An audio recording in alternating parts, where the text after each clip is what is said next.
अच्छा जी, अस्सलाम वालेकुम। ये हमारा अमेजोन का थर्ड लेक्चर है। इसमें हमने बेसिकली ना जो हमारे प्रीवियस लेक्चर्स थे उनमें हमने डिस्कस कर लिया था कि अमेजोन की टाइप्स कौन सी होती हैं काम करने की, मतलब कि आपने एफबीए करना है या एफबीएम करना है, आपने होलसेल करना है, ये सब कुछ हमने अपने प्रीवियस लेक्चर्स में डिस्कस कर लिया था। अब जो लास्ट टाइम हमने अपनी डिस्कशन की थी कि नेक्स्ट हमने जो सीखना है वो है प्रोडक्ट हंटिंग। अपने हमने प्रोडक्ट हंटिंग को सीखना है। ठीक है। सो अमेजोन के ऊपर अगर काम करना है आपने, तो आपको आपके पास कोई प्रोडक्ट होनी चाहिए जिसको आपने बेचना है। ठीक है। सो पहली चीज है प्रोडक्ट हंट करना। ठीक हो गया। सो amazon एफबीए होलसेल और ऑनलाइन आर्बिट्रेज की प्रोडक्ट हंट करने के लिए हम कुछ टूल्स वगैरह यूज करते हैं। सो पहला टूल जो हमने यूज करना है वो है कीपा। ठीक है। आपने कीपा.com सर्च करना है गूगल पे जाके, तो इस तरह आपके सामने ये टूल आ जाएगा। ठीक है। अब बेसिकली अगर वैसे आप अमेजोन पे जाएं, मैनुअली जाएं, आप यहाँ पे अमेजोन आपने सर्च किया, तो यहाँ पे मतलब आप दुनिया की जोन सी चीज भी सर्च करेंगे वो आपके सामने आ जाएगी। लाइक मैंने बैग यहाँ पे सर्च किया है, तो ये बैग सर्च किया, तो यहाँ पे आपको मतलब काफी बैग्स आपके सामने आ जाएंगे। आपको नहीं समझ आएगी कौन सी चीज प्रॉफिटेबल है। ये एडिडास के बैग में प्रॉफिट है, या कौन सा जो बैग है वो सबसे ज्यादा बिक रहा है। ठीक है। सो इस चीज को वेरीफाई करने के लिए, ये सब चीजें देखने के लिए हम कुछ टूल्स वगैरह यूज करते हैं। तो पहला टूल है कीपा। आपने कीपा पे जाना है, वहां पे डाटा पे क्लिक करना है। डाटा पे क्लिक करने के बाद पहला ऑप्शन इसके ना ये स्टार्टिंग में आ रहा होगा प्रोडक्ट फाइंडर। आपने प्रोडक्ट फाइंडर पे क्लिक करना है।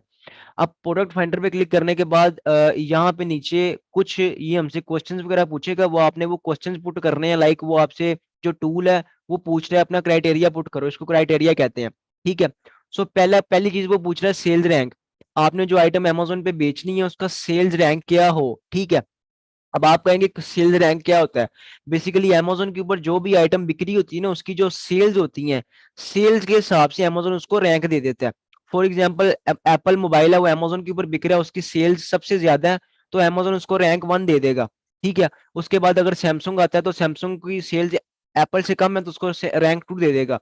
जिस तरह रैंक इंक्रीज होता जाएगा, लाइक 1 से 2 पे जा रहा है, 2 से 3 पे जा रहा है, उसका रैंक इंक्रीज हो रहा है, तो उसकी जो सेल्स होंगी वो डिक्रीज हो जाएंगी, मतलब सेल्स कम हो जाएंगी।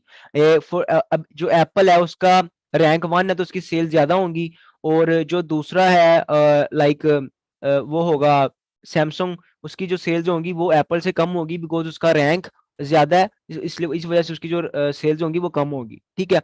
सो ये है सेल्स रैंक। बेसिकली जो अमेजोन जो है आइटम की सेल्स के हिसाब से उसको रैंक कर देता है कि ये आइटम पहले नंबर पे रैंक है बिकॉज इसकी सेल्स ज्यादा है, और ये आइटम है ये 10वें नंबर पे रैंक है या 20वें पे बिकॉज उसकी सेल्स कम है।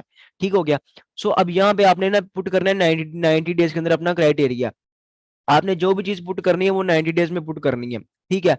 अब वो कह रहा है फ्रॉम टू, कहां से लेके कहां तक हो, मतलब कि उसका सेल रैंक कितना हो, फ्रॉम जितना मर्जी हो, टू 40,000 आपने पुट करना है। ठीक है। तो अब आप कहेंगे 40,000 फिगर भी तो ज्यादा है। अब बिकॉज ये है कि अमेजोन के ऊपर जो प्रोडक्ट्स हैं वो मिलियंस में है, इसलिए ये 40,000 फिगर कोई इतनी बड़ी फिगर नहीं है। ठीक है। तो आपने ये यहाँ पे 40,000 पुट कर दिया। उसके बाद बाय बॉक्स के अंदर क्राइटेरिया आपने पुट करना है। अब आप कहेंगे ये बाय बॉक्स क्या है। बेसिकली बाय बॉक्स आप ये इसके ना दो मीनिंग्स होते हैं। पहला मीनिंग अभी आपको आप समझ आएगी, दूसरा आगे जाके इसकी समझ आएगी। तो यहाँ पे आप इसको कंसीडर कर सकते हैं प्राइस, कि अमेजोन के ऊपर जो आइटम है वो कितने की बिक्री हो। मैं कह देता हूँ कि वो मिनिमम 35 की बिक्री हो, और मैक्सिमम वो जो आइटम है वो बिक्री हो $150 की। ठीक है। सो ये हम क्राइटेरिया पुट कर रहे हैं। उसके बाद amazon। अब amazon को आपने आउट ऑफ स्टॉक कर देना है।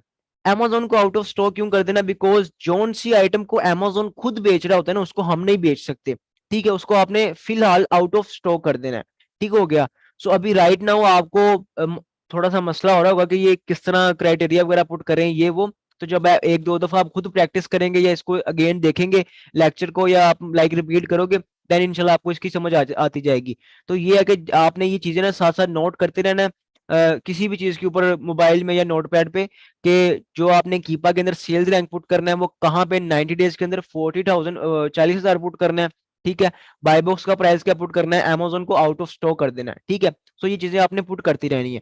उसके बाद न्यू डॉलर का मतलब है कि अ, जो बंदे अमेजोन के ऊपर उस आइटम को बेच रहे हों, जो न्यू हो उस आइटम में, उनका उनका प्राइस क्या हो। मतलब कि मैं एक आइटम है उसको बेचूंगा, तो मैं एक न्यू पर्सन हूँ, तो मैं अपना प्राइस क्या रखूंगा, मैं भी अपना प्राइस 35 से लेके वही रखूंगा 150 तक। ठीक हो गया। सो मैंने भी ये चीज यहाँ पे पुट कर दी। अब उसके बाद वो कह रहा है न्यू थर्ड पार्टी एफबीए, इसको आपने इग्नोर करना है, एफबीएम को भी इग्नोर करना है, बिकॉज इसके अंदर काफी फिल्टर्स हैं, हमने अपने वही फिल्टर लगाने हैं जिनकी हमें जरूरत है। ठीक है, न्यू थर्ड पार्टी एफबीएम, ये सारी चीजें आपने इग्नोर करनी है, ये भी सब सारे फिल्टर्स आपने इग्नोर करने हैं।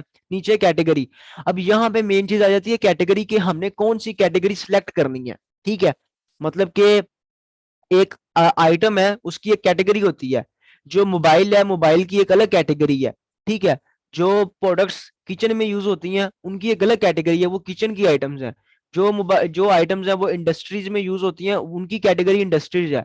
तो हर आइटम की अलग अलग कैटेगरी होती है। अब आपने सबसे पहले तो ये यहाँ पे देखना है कि कौन सी कैटेगरी हमारे लिए प्रॉफिटेबल है, कौन सी कैटेगरी में फायदा है।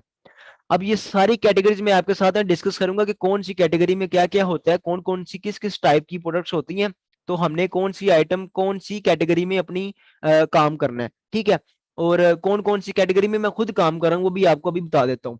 अब यहाँ पे जो पहली चीज आ रही है वो आ रही है अलेक्सा स्किल्स। अब अलेक्सा स्किल्स क्या होता है? अलेक्सा स्किल्स होती हैं गूगल की आइटम्स। ठीक है, अलेक्सा वगैरह ये जो होती हैं आइटम्स की होती हैं गूगल की आइटम्स। तो हमने इस कैटेगरी में नहीं जाना। ठीक हो गया, ये अब ये होती हैं इलेक्ट्रॉनिक आइटम्स अप्लायंसेस, इसमें भी हमने नहीं जाना। उसके बाद apps and games, apps and games में भी हमने नहीं जाना, इस कैटेगरी में भी हमने अपना काम नहीं करना। उसके बाद ये आर्ट्स में भी काम नहीं करना, बुक्स में भी काम नहीं करना। ऑटोमोटिव, ऑटोमोटिव होती है ये, आप ये कह लें कि गाड़ियों के स्पेयर पार्ट और मोटर बाइक्स के स्पेयर पार्ट्स वगैरह है, इनमें हमने काम करना है। ये कैटेगरी अच्छी है, ये आपने नोट करते रहना कौन कौन सी कैटेगरीज काम करने के लायक हैं और किन में प्रॉफिट है। ठीक है, अब दूसरा बेबी प्रोडक्ट्स, बेबी प्रोडक्ट्स भी काफी अच्छी, इस कैटेगरी में भी काफी अच्छी सेल्स होती हैं, ये कैटेगरी भी काफी अच्छी है। ब्यूटी एंड पर्सनल केयर में भी हम जाएंगे, ये भी काफी अच्छी कैटेगरी है। और उसके बाद सीडी में भी नहीं जाना, क्लोथिंग में भी नहीं जाना।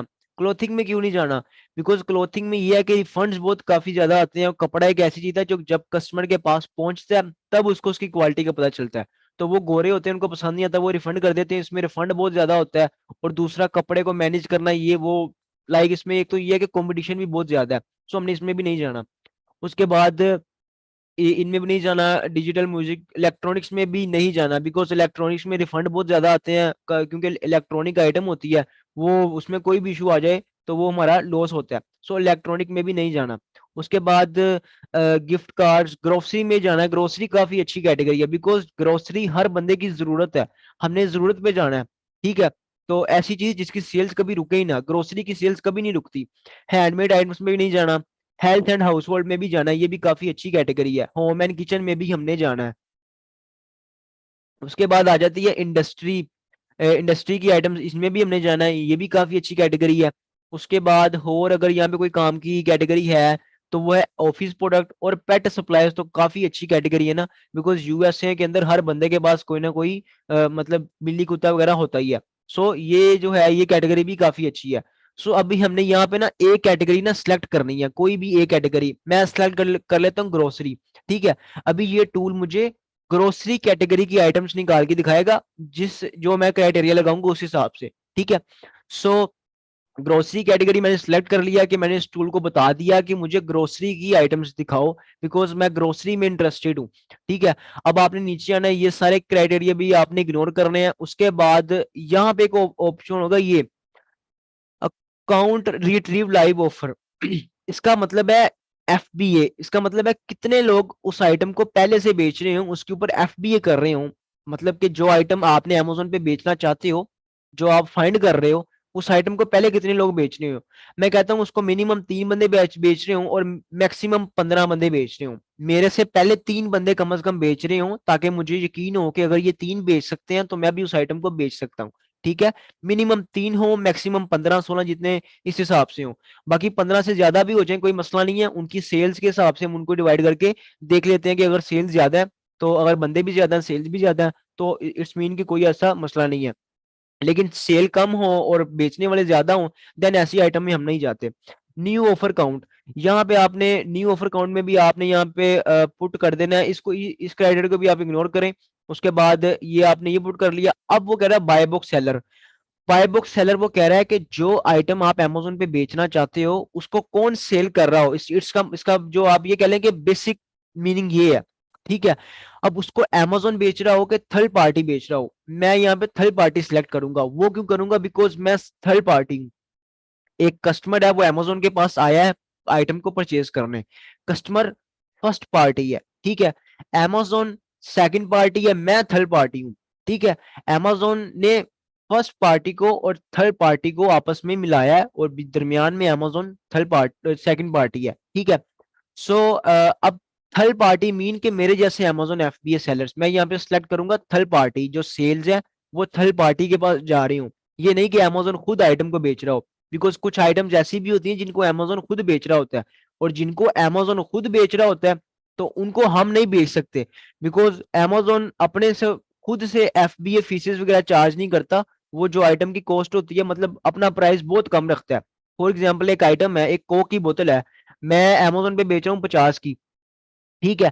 मैं Amazon पे 50 की बेच रहा हूँ, Amazon के खर्चे वगैरह सारे उसमें से निकाल के अब मुझे कुछ प्रॉफिट आ रहा है। अब Amazon वही आइटम को अगर Amazon के ऊपर बेचेगा, जब Amazon खुद उस आइटम को Amazon के ऊपर बेचेगा, देन वो अपने FBA के खर्चे नहीं निकालेगा। तो वो मतलब फॉर एग्जाम्पल उसने पीछे से $10 की परचेज की है या 20 की, तो वो चुप करके 21-22 की लगा देगा, $1-2 अपना मार्जिन रखेगा। सो मैं 50 की बेच रहा हूँ, वो 20 की बेचेगा, तो कस्टमर सारे Amazon के पास चले जाएंगे, मेरे पास कोई भी नहीं आएगा। सो इसलिए हमने यहाँ पे थर्ड पार्टी सिलेक्ट करना है, ठीक है। उसके बाद एडिशनल बाय बॉक्स, इसको भी आपने इग्नोर करना है, ये भी आपने सारे इग्नोर करने हैं। ये प्रोडक्ट टाइप, ये बहुत इंपॉर्टेंट है। यहाँ पे वो पूछ रहा है कि प्रोडक्ट की टाइप कौन सी हो, डिजिटल हो कि फिजिकल हो। डिजिटल को आपने टिक हटा देना, आपने फिजिकल आइटम सिलेक्ट करनी है, फिजिकल की आपने टिक लगा देना। हमने कोई ऐसी आइटम्स बेचनी है जो फिजिकल आइटम्स हैं, ठीक है। अब वो कह रहा है वेरिएशन, आपने ना फिलहाल नो वेरिएशन सिलेक्ट करना है। तो आगे जाके आपको मैं इसका मीनिंग भी बताऊंगा। बेसिकली वेरिएशन का मतलब होता है कि एक आइटम है, उसके डिफरेंट टाइप्स, मतलब कि फॉर एग्जांपल Amazon के ऊपर एक शर्ट बिक रही है, उसके 5 से 10 कलर हैं, येलो, ब्लू, ग्रीन, व्हाइट, ये वेरिएशंस होती हैं उसके डिफरेंट टाइप्स, ठीक है। तो हमने ऐसी आइटम सेलेक्ट करी है जिसकी कोई डिफरेंट टाइप्स ना हो। मतलब कि अगर एक शर्ट है वो Amazon के ऊपर बिक रही है, उसके 10 कलर हैं, तो कस्टमर मुझसे आके कोई भी कलर परचेज कह सकता है कि मुझे कोई भी कलर दो, ठीक है। सो मुझे उसके लिए अपनी इन्वेस्टमेंट भी ज्यादा करनी पड़ेगी, और 10-10 आइटम्स परचेज करनी पड़ेगी। सो इसीलिए मैं ऐसी आइटम चूज करूंगा जिसके अंदर कोई वेरिएशन हो ही ना, ठीक है। सो अब हो नीचे आओ, रेटिंग। अब वो कह रहा है आपकी रेटिंग कितनी हो, रेटिंग फ्रॉम टू, कहां से लेके कहां तक आपकी रेटिंग कितनी हो, उस प्रोडक्ट की रेटिंग कितनी हो। मैं कहता हूँ मिनिमम उस प्रोडक्ट की रेटिंग 4 हो, ठीक है। आपने ये चीजें नोट करते रहना है साथ साथ। रिव्यू, उस आइटम के ऊपर कस्टमर्स ने कितने रिव्यू दिए हों, मतलब कि कितने कमेंट्स किए हों या कितने उसके ऊपर अपने रिमार्क्स दिए हों। तो 90 डेज के अंदर आपने ना 50 पुट कर देना है, मिनिमम 50 फ्रॉम 50, 50 कम से कम 50 रिव्यूज आए हों, मतलब कि कस्टमर्स ने 50 रिव्यूज दिए हों, ठीक है। अब उसके बाद ये चीजें भी आपने सारी इग्नोर करनी है। आइटम की डिमेंशन वगैरह भी, आइटम का वेट, आइटम का वेट आपने पुट करना है फ्रॉम टू, कहां से लेके कहां तक आइटम का वेट मैक्सिमम 2500 ग्राम हो, ठीक है। फ्रॉम टू का मतलब ये भी है मिनिमम फ्रॉम और मैक्सिमम टू, ठीक है। सो फ्रॉम जितना मर्जी कम हो कोई हमें फर्क नहीं पड़ता, लेकिन मैक्सिमम 2500 ग्राम हो, बिकॉज जोन सी आइटम्स 2500 ग्राम से ज्यादा होती है Amazon के ऊपर उनकी चार्जेस भी ज्यादा पड़ते हैं, और इस चीज की फीस वगैरह भी ज्यादा पड़ती है। सो हमने ऐसी आइटम सेलेक्ट करनी है जो छोटी हो और हमें उसमें से क्विकली प्रॉफिट भी निकल आए, और इजी टू शिप हो हमारे लिए। ये ना हो कि बड़ी बड़ी आइटम्स हो और उनमें से कुछ बच भी ना रहा हो, और हम उनको मतलब कि शिप करने में अपने सारी इन्वेस्टमेंट जाया करके बैठ जाएं, ठीक है। अब और नीचे आते हैं तो यहाँ पे कोई खास फिल्टर्स नहीं है। तो अब मैं एक दफा गेन सारे फिल्टर्स आपको रिपीट कर देता हूँ, ताकि आपकी गेन हेल्प हो जाए जल्दी से। सो आप ये चीजें काइंडली नोट भी कर लेना, जब आपने खुद कीपा यूज करना है देन आपने ये क्राइटेरियाज वगैरह पुट करने हैं, ठीक है। तो पहला फिल्टर जो हमने पुट किया था वो था सेल्स रैंक, आपने 40,000 पुट करना है 90 डेज के अंदर, ठीक है।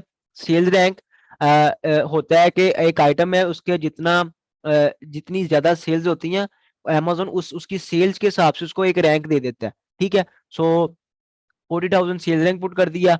बाय बॉक्स तो आपने 35 से लेकर 150 पुट कर दिया, आउट ऑफ स्टॉक Amazon को कर दिया, ये चीजें भी पुट कर दी। सो उसके बाद ये सब कुछ इग्नोर कर रही है, हमने अपनी कोई कैटेगरी सिलेक्ट कर ली, ठीक है। उसके बाद नीचे हम आए और ये सारी फिल्टर्स वगैरह हमने पुट करने के बाद अब यहाँ पे एक ऑप्शन आ रहा है फाइंड प्रोडक्ट्स, ठीक है। आपने फाइंड प्रोडक्ट्स पे क्लिक करना है, ये प्रोसेस होगा थोड़ी देर में, और ये आपको यहाँ पे प्रोडक्ट्स दिखा देगा। ये आपके सामने प्रोडक्ट्स आ गई हैं। ये प्रॉफिटेबल प्रोडक्ट नहीं है, लेकिन उसने आपको फिर भी फिल्टर करके प्रोडक्ट्स दिखा दी हैं। अब ये ऑन अदर हैंड में आपको जाके दिखाऊं अमेजोन, आप ये अमेजोन पे गए हैं, ठीक है, अमेजोन पे जाके अब हमने कैटेगरी सिलेक्ट की थी ग्रोसरी, यहाँ पे देखें ग्रोसरी कहाँ पे है, ये ग्रोसरी एंड फूड आइटम्स, इसको आप एंटर कर दें। अब इस टाइम ग्रोसरी के अंदर आइटम्स आप देखें यहाँ पे कितनी आइटम्स बिक रही हैं, मतलब कि अनलिमिटेड आइटम्स है ना यहाँ पे, मतलब कि आप देखें यहाँ पे जाके हर तरह की आइटम यहाँ पे पड़ी हुई है, ठीक है। सो आप यहाँ पे अगर मैं आपको दिखाऊं जूम करके इस टाइम, तो ओवर 70,000, ठीक है, मोर देन 70,000 आइटम्स ग्रोसरी के अंदर सिर्फ ये कैंडीज की कैटेगरी में और इस कैटेगरी के अंदर लिस्ट है, ठीक है। अब इन 70,000 आइटम्स को बार बार देखना बहुत मुश्किल है, ठीक है, मतलब इन 70,000 को देखोगे आपको 2-3 महीने तो लग ही जाएंगे ना, ठीक है। पूरी पूरी 70,000 आइटम्स को आपने देखना है, उनकी सेल्स देखनी है, वेरीफाई करना है, आपका काफी टाइम लगेगा। ऑन अदर हैंड हम टूल पे आते हैं, तो टूल हमें इस टाइम जो आइटम्स दिखा रहा है वो दिखा रहा है 154 आइटम्स, ठीक है, फिल्टर करके हमारा फिल्टर लगा के सब कुछ करके ये हमें ये इतनी आइटम्स दिखा रहा है, ठीक है। अब 154 आइटम्स को देखना हमारे लिए इजी है या हमने वो 70,000 आइटम्स देखनी है, ठीक है, कैटेगरी वही है, सब कुछ वही है। सो ये टूल बेसिकली आपको अमेजोन की आइटम्स फिल्टर करके आपके क्राइटेरिया के मुताबिक आपको फिल्टराइज करके आपकी आइटम्स दिखा देता है, ठीक हो गया। सो ये बेसिकली हमारा आज का लेक्चर था कि हमने कीपा किस तरह यूज करना है। ये फर्स्ट टूल है, अमेजोन एफबी होलसेल और ऑनलाइन आर्बिट्रेज दोनों के लिए यूज होता है, और ये मेन टूल है, ठीक है। और ये मस्ट टूल है, ये काफी अच्छा टूल है, आगे जाके भी इसकी और भी काफी फीचर्स वगैरह हैं। पहला फीचर यही है कि हमने यहाँ से इसकी प्रोडक्ट्स निकालनी है, ठीक है। अब यहाँ पे ये जो पहली आइटम है इसको मैं जूम करके दिखाऊं आपको, तो ये अमेजोन का ऑप्शन नजर आ रहा है, आप अमेजोन पे क्लिक करोगे तो ये आइटम की अमेजोन के ऊपर लिस्टिंग ओपन हो जाएगी, ठीक है। सो ये आइटम अमेजोन के ऊपर बिक रही है अकॉर्डिंग टू माई क्राइटेरिया। मैंने वहां पे पुट किया था कि मुझे ऐसी आइटम दिखाओ जो छोटी हो, ये छोटी आइटम है। मैंने उनको कहा था कि ऐसी आइटम हो जिसका मतलब कि बाकी चीजें हम नेक्स्ट लेक्चर में डिस्कस करेंगे। सो ये हमारा आज का लेक्चर था कि हमने कीपा के अंदर क्राइटेरिया किस तरह पुट करना है और उसके बाद आगे जो प्रॉफिटेबल प्रोडक्ट्स हैं वो किस तरह निकालनी है। अब इन सारी आइटम्स को बारी बारी हमने आगे चेक करना है कि किसके अंदर मार्जिन है, ठीक है। 154 आइटम्स को हम 1 वीक में अब भी चेक कर लें तो हमें 154 में से ज्यादा नहीं, कम से कम 10-15 आइटम्स तो प्रॉफिटेबल इजीली मिल जाएंगी, ठीक है। सो ये हमारा लेक्चर था आज का। तो बाकी किसका कोई क्वेश्चन हो तो आप लोग क्वेश्चन भी कर सकते हैं। सो बेसिकली ये हमारा लेक्चर था कि हमने कीपा के अंदर क्राइटेरिया किस तरह पुट करना है और अपनी प्रोडक्ट्स किस तरह निकालनी है, ठीक है। सो किसी कोई क्वेश्चन हो तो आप लोग कर सकते हैं, मैं अभी आपका रिप्लाई कर देता हूँ।